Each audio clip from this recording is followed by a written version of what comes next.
Truth can never die completely, no matter how hard leaders might try to stamp it out.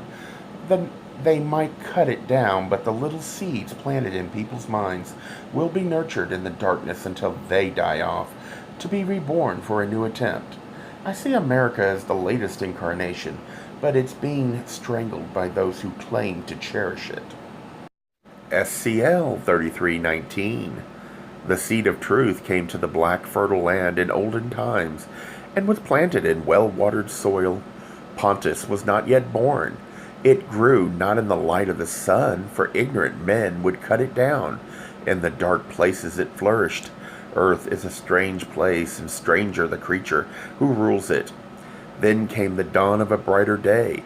The tree was goodly, and its leaves filled both the land of the white crown and the land of the red crown. In a day of darkness men came who exposed it, and the king said, "Cut it down, lest it choke us with wisdom." Pontus, clearly a leader, and since it talks of the two lands of Egypt before it was united, it could be the warrior king that first united the two lands.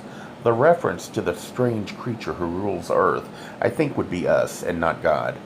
Whatever the knowledge was, it was something those in charge would not prefer to hear, or to have others hear. SCL 3320. The tree died, but its seeds, falling into the red soil, lived, and from them saplings grew. They were sheltered under the strong arm of the east. Then came one who was lord of the sweet breeze, one who had sat beneath the tree of life, and he raised up a city to the veiled truth. Over the great road it was, by way of Lados it lay. Though those in charge had destroyed the physical proof, the knowledge passed by word of mouth could not be stamped out, meaning some people must have escaped and lived to the east. Those seeds took root. It was not the original, it would have differences, but the essence was there. The person that sat beneath the tree of life and raised up a city to the veiled truth could be a reference to Akhenaten, the heretic pharaoh, who did abandon the old gods and founded a new city. Latios could be the land that was chosen for city. It doesn't sound like the name of the city. SCL 3321. He revealed the light of truth darkly to the people, but they were people of the night, and even its dim flame consumed them. The child of good intentions may be fair or dark. SCL 3322. The guardians of truth covered the bright flame, and even its glow was seen no more by the people. No unlearned man again saw the light.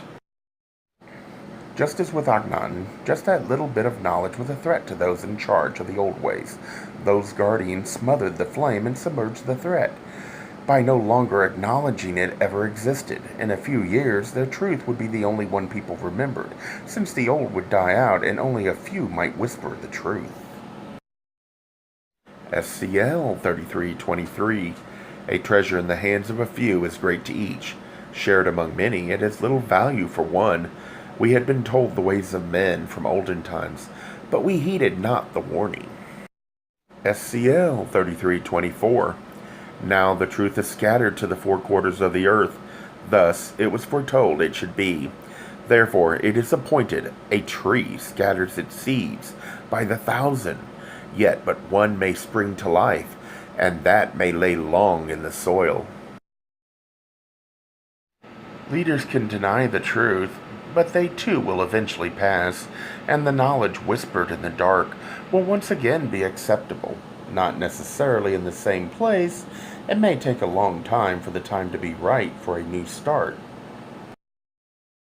This is how I see ancient Greece, Byzantium, Britain, and eventually the current incarnation of America. I fear the promise of America is being smothered by weeds, leaders who only care about their comforts. The Founding Fathers warned against giving up freedom and liberty for imaginary security, but today we are giving everything away by allowing leaders to create crisis situations, and we act thinking a radical fix is necessary when we still have no idea what that fix should be. After 9/11, each idea to make us safer made sense, but Once you saw a list of all the things done, you realize how much a power grab it was. Same is true for scientists. How dare we little people ask them to prove, or better yet, show us how to fix it, before throwing everything at it and hope something will fix it? Or healthcare emergency and all the other cries of the sky is falling.